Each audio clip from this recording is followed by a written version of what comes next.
A little bit because it creates uneasiness in the mind of other people, but I'm not doing this for myself. I'm doing this for the institute. So I think it is less harmful, less harmful. And there are many occasions sometimes when you are not really angry, but you have to act as if you are angry. दिखावा भी करना पड़ता है कभी. Yeah.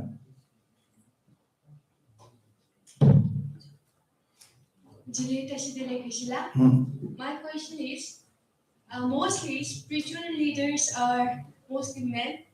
Why it can't be a women? Why there isn't a women who is spiritual leaders right now? And how come only men are Muslims? Why aren't there any women? There's less women teachers because you are not studying.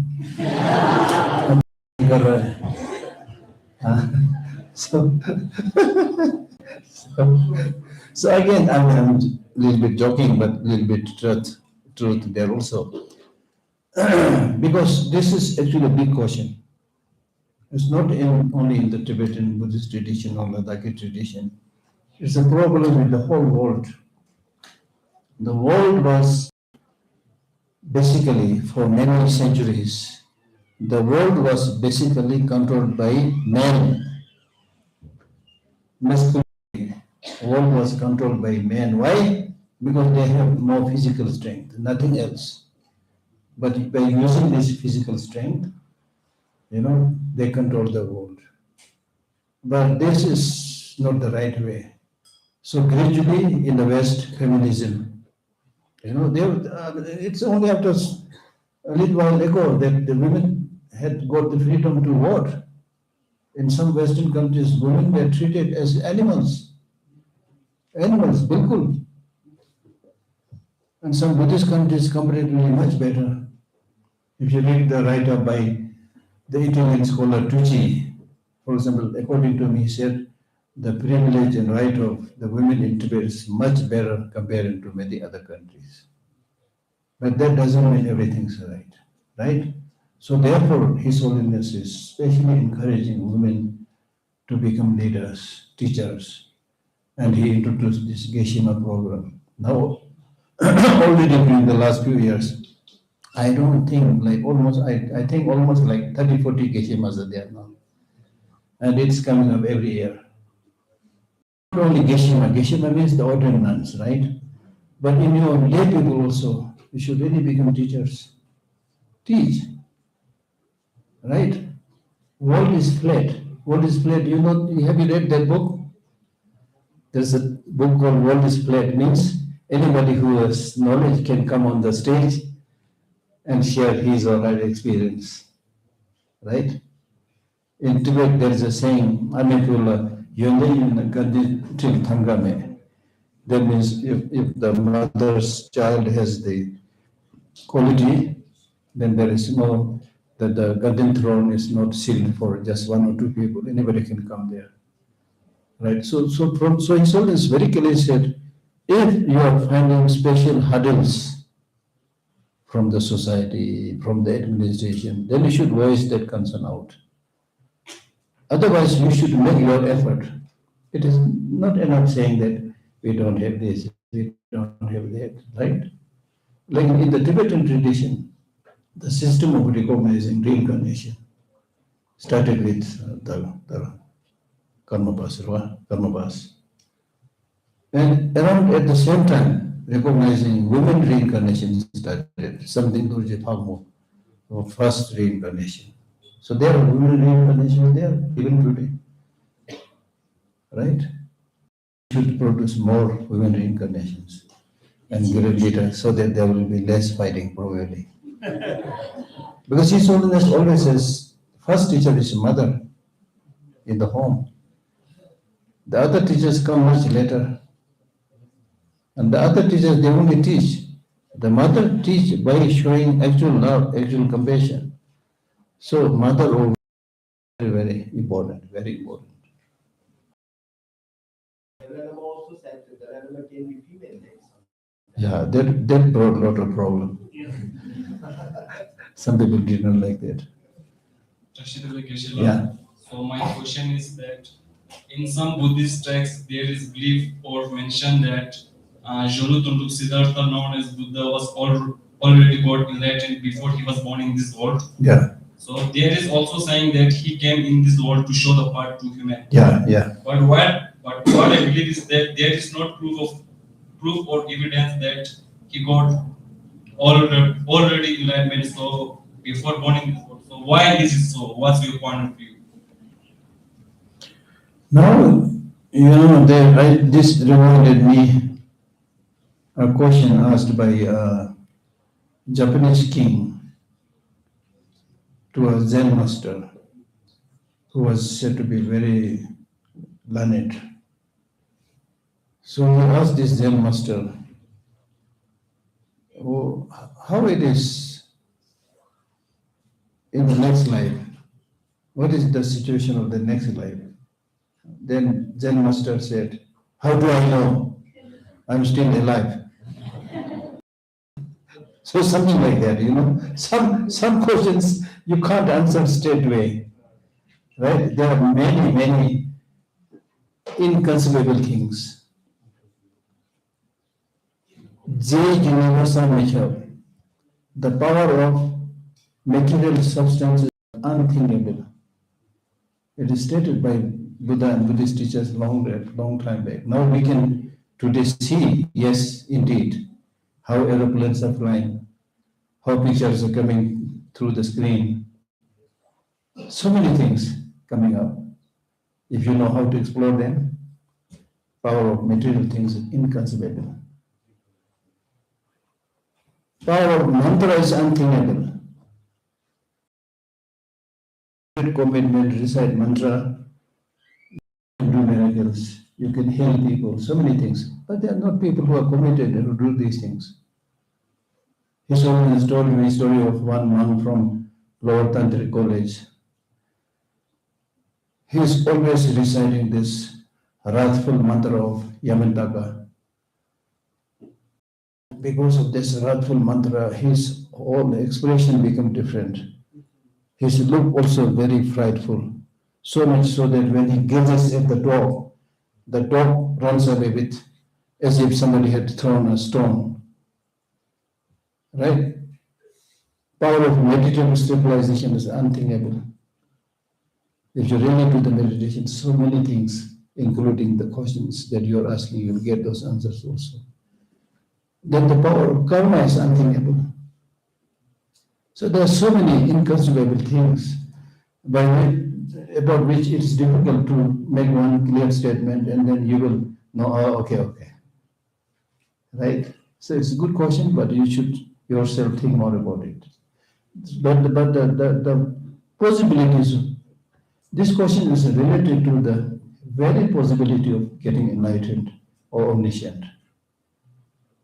Actually, maybe you are there. The other day I give you this explanation regarding the difference between training the body and training the mind. Right? When you train the body, because the basis on which you are giving the training is physical, so it cannot progress to a limitless state. Do you remember what I said? The long jump. I give you the example of world's #1 long jump. That however much he undergo training, he will not be able to jump from one mountain to another mountain. Right? Similarly, boil the water. If you boil the water, it reaches boiling point, right? 100 degrees centigrade. Still boil. Will it become hotter? It will not become hotter. It will vanish into vapor. Because that is a material thing. But in the case of the mind, you can always improve, become better and better. You can study until you become old man with white hair. Still you can learn. So that means the possibilities are there. That's the only thing I can say. Yeah.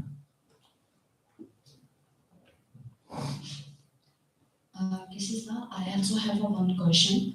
One of my junior told in his hostel, everyone is doing more after giving food. What's the reason? Correct? In hostel, Yeah. one of my junior told in Yeah. his hostel. Junior what? One of my junior told in his hostel after Junior what? Doctor? Toddler, acha. Sorry. Okay. In his hostel, after eating food, why everyone is doing more? Doing what? Noah. Yes. So you will understand this better when we read the last chapter on dedication, Noah. Right? So dedication is something like this. For example, if there is a plate full of food here in front of my table, if I don't say, oh, you can also come and enjoy, please eat it. So that is dedication. If I don't dedicate it to you, you will not have the courage to eat from here. Right? So similarly, the other day, I think also I also explained, dedication is like putting your money in the bank. If you put your money in the bank, you will get some interest. If you don't put it in the bank but hide it under your mattress, you will not get any interest, right? So dedicate means that mentally, okay, it's not for me now, it is for the benefit of all sentient beings. That number one, of course, makes you feel very good. Number two, because of, and everything as I mentioned is a result of your thinking. So you dedicate it for the benefit of all sentient beings, it becomes a cause for the benefit of all sentient beings. If you don't dedicate it, finish. No interest. Yeah, something like that. Yeah. What? You're giving me a new name. They said Tachi Tardi Gilik.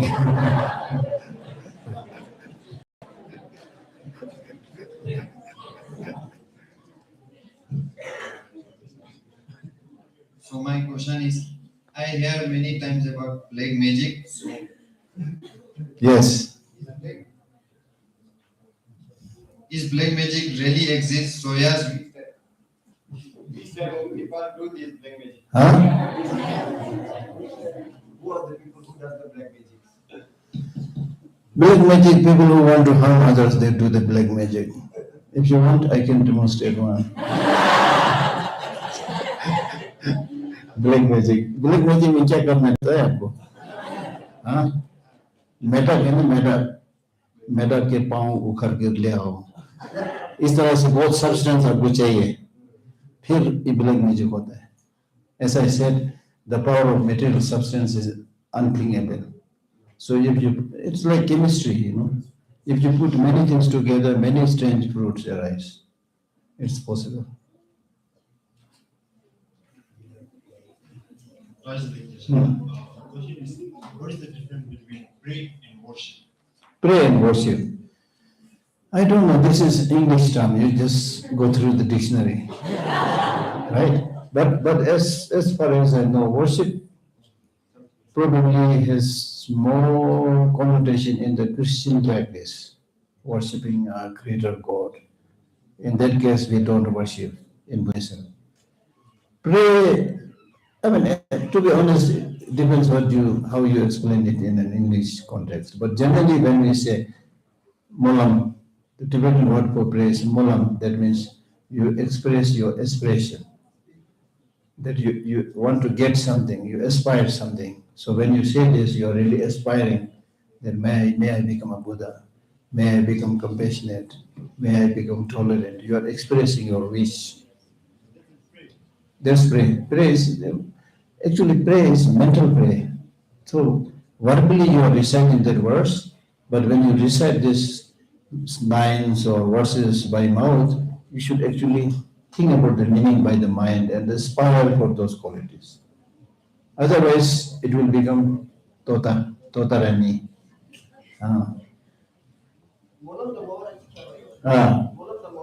Molam is Chavayore. Molam, as I already explained. Molam also I already explained.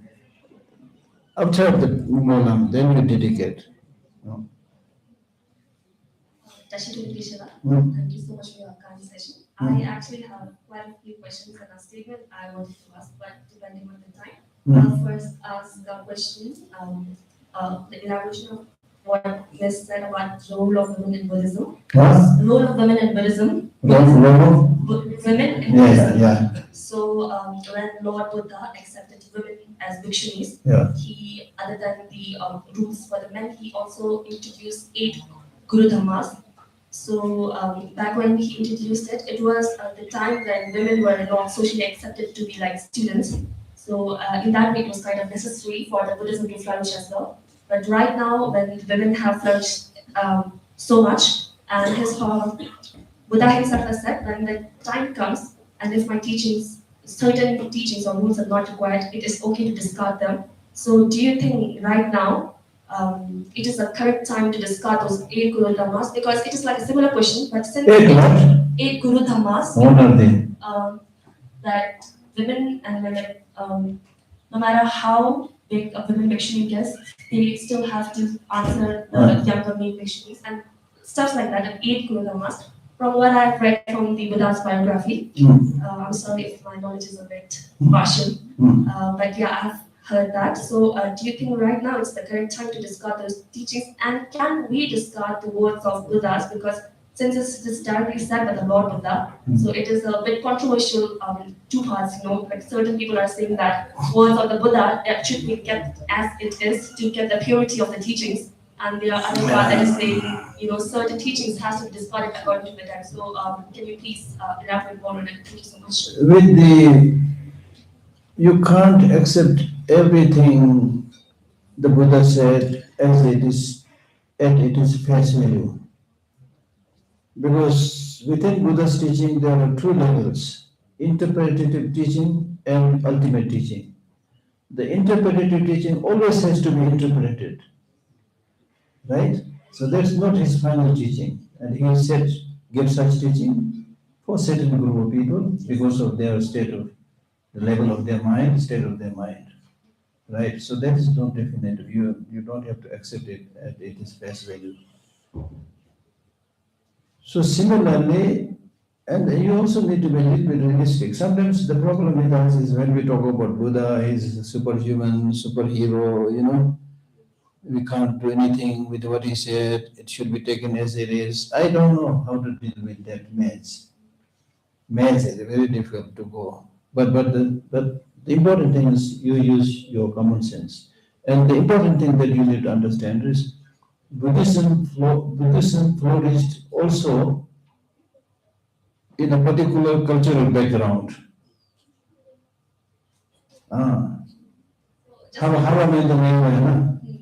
Buddhism, like today, like His Holiness is alive and teaching, but what kind of teaching is giving also has to do with what are the cultural norms, how much people can digest, how much people cannot digest. He has to take care of that also. So similarly, when Buddha was giving the teaching, the prevalent culture was such that the women are taken a little bit lower, men is taken a little bit higher, and he also accordingly had to give certain teaching. But later on, he rectified it. Later on, for example, in the Kalachakra Tantra, there is a precept which says that if you despise and look down upon women, that's an infraction. But he never said anything like that with regard to men. So he's giving more attention to the women than to the men. So he's setting the mistakes right. So I think it is possible to change some of these things. Thank you. So, and like one statement of the previous part that I wanted to clarify with. So, is wisdom of emptiness applicable to everything? Is wisdom of emptiness applicable to everything, including impermanent and permanent phenomena? Yeah, of course. So, for permanent phenomena, because it is not dependent on cause and condition, but it is rather dependent on designation, it is still a dependent phenomena. Is that correct? Yeah. Okay, so wisdom of emptiness is like applicable to everything that exists. Everything. They're not only applicable to everything, but even with emptiness itself. It's applicable. So that's why we say emptiness of emptiness. Oh yeah, indeed. Right? 18 types of emptiness, 20 types of emptiness, 4 types of emptiness are also explained. Yeah, thank you so much. Yeah. Tashidele Kishila. Hmm. So my question comes from a personal experience. Hmm. It is about sleep paralysis. Huh? Sleep paralysis. Oh. So they say it is a state when your mind wakes up before your body does, and you can see your surroundings. You can clearly see where you're sleeping, but your body feels paralyzed and you cannot move. So yeah, and you can even like see mysterious objects and you can experience it like it is real, but your mind knows that it is not real, but still you cannot move your body. So when I asked the elders, they said that evil spirits are pressing you down, and scientifically they say it's just when your mind is awake before your body is. So according to Buddhism, is sleep paralysis real or is it just a state of your mind and impurities of your Well, I've heard this word sleep paralysis for the first time in my life. But I got the meaning what you're saying. Yeah, as I said, sleep means what? Sleeping means withdrawing your senses from sensual objects. Withdraw. Eye doesn't see anything, ear doesn't hear anything. When you withdraw all this, when you withdraw the senses engaging with the sensual objects, then you fall asleep. When you fall asleep, then the mental consciousness gets an opportunity to wake up and do things that it wanted to do, or to let the imprints that is left there to get activated. So then you experience strange things. So it's not necessarily negative, not necessarily negative. For example, in the dream, you get a dream of fighting with somebody, shooting with somebody. It's similar, you see, right? And if you take another clue, this is similar like the experience of those people who had underwent near-death experiences, right? So very similar. So it's not necessarily bad or good, but it's just an experience. Yeah.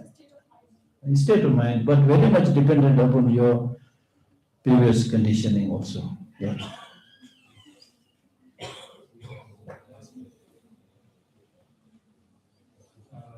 This is Nishila. Hmm. I have a question from our. We have some doubts regarding the three realms. Hmm. According to our discussion, we were discussing about the wheel of life and the three realms. Hmm. And we have desire, form, and formless realms. Hmm. Right? So in our wheel of life, we have 6 realms. But we were confused if the form and formless realms are represented in the wheel of life or they are not shown in the wheel of life. This will of life. Are they included in the wheel of life? Form and formless. Never yada. That is a Within beings in the head realm, there may be those who are without form. And among animals also probably there are animals which don't have a form. Then among the celestial beings, it can be anywhere, I think. Yeah.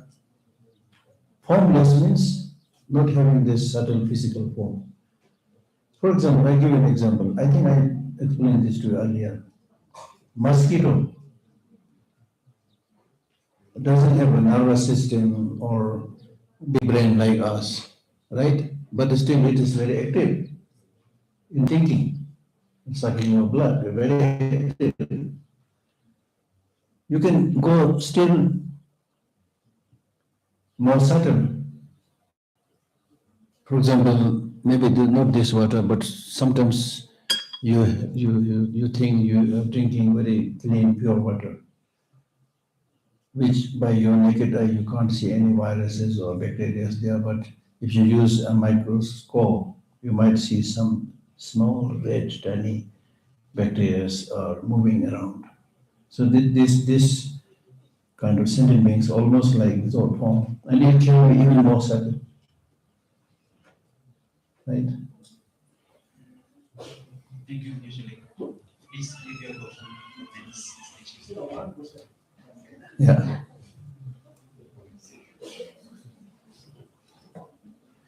Sorry, Vishila. Hmm. If my question can just beg anyone, but I have one big question. Hmm. Big, no, I don't have. Vishila, I think like sometimes I used to believe that, earlier I used to believe that there, after, if you have a right mental perspective, you will gain a maximum happiness or enlightenment or anything.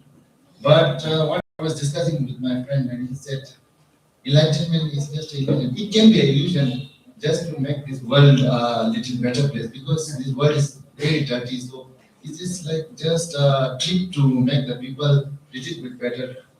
So, Gisela, can you please tell me to just make my point more stronger? Yeah. I should believe in that. No.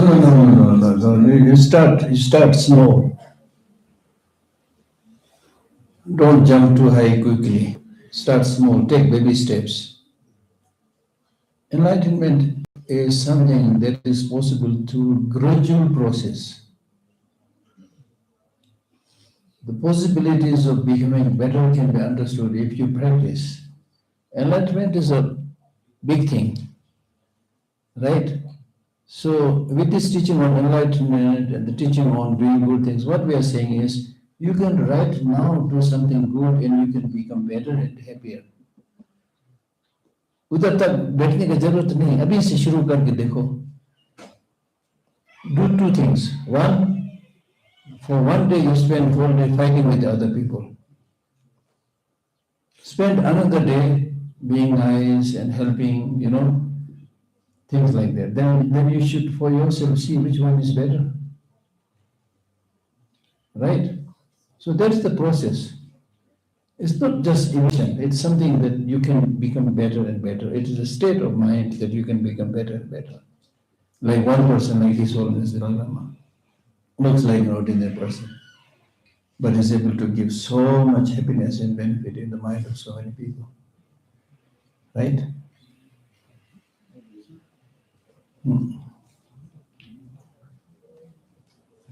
Okay, thank you.